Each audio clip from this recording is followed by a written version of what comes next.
ஏற்கனவே ஸ்டாலின் 2 வருடத்துக்கு முன்பு திமுக பொதுக்குழு கூட்டத்தில் பேசுறார். அந்த பொதுக்குழு கூட்டத்தில் நான் இரவிலே கண்மூடி தூங்கி காலையிலே விழிக்கின்ற பொழுது திமுக காரனால என்ன பிரச்சனை ஏற்படும் என்று அச்சத்தை கண் விழிக்கிறேன் சொன்னார்.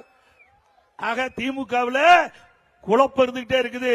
திமுக காரரு ஒவ்வொரு பகுதியா பிரச்சனை உருவாக்கிட்டே இருப்பார் என்று அந்த பொதுக்குழுல அந்த கட்சியினுடைய தலைவரே பேசுறார் என்று சொன்னால் அது எப்படிப்பட்ட கட்சி என்பதை நாம் எண்ணி பார்க்க வேண்டும்.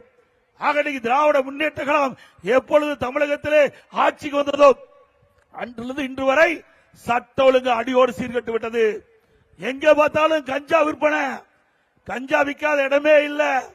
இன்றைக்கு கிராமத்திலிருந்து நகர வரை இன்றைக்கு கஞ்சா போதை ஆசாமியால் இன்றைக்கு இளைஞர்கள், பெண்கள், முதியோர்கள் கடுமையா பாதிக்கப்பட்டிருக்கிறாங்க.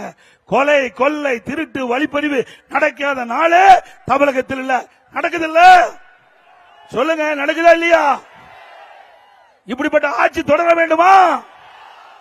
ஆக இன்றைக்கு பொம்மை முதலமைச்சர் கஞ்சா போதை ஆசாமிகளால் இன்றைக்கு நாடு சீரழிந்து கொண்டிருக்கிறது. நாட்டு மக்களுக்கு பாதுகாப்பு இல்லாத ஒரு சூழ்நிலை.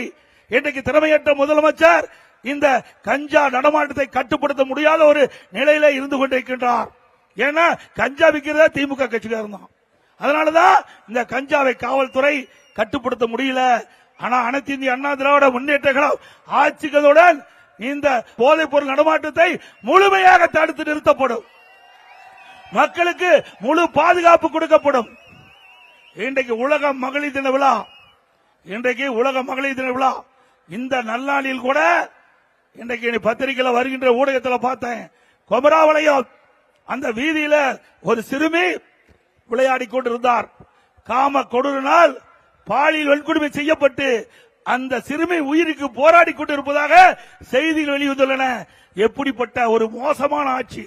2 வயசு குழந்தை கூட விட்டு வைக்க மாட்டேங்கிறாங்க இந்த ஆட்சியில. ஆக பெண்களுக்கும் சிறுமிகளுக்கும் இன்றைக்கு பொதுமக்களுக்கும் பாதுகாப்பு இல்லாத ஒரு ஆட்சி தொடர்ந்து நீடிக்க வேண்டுமா?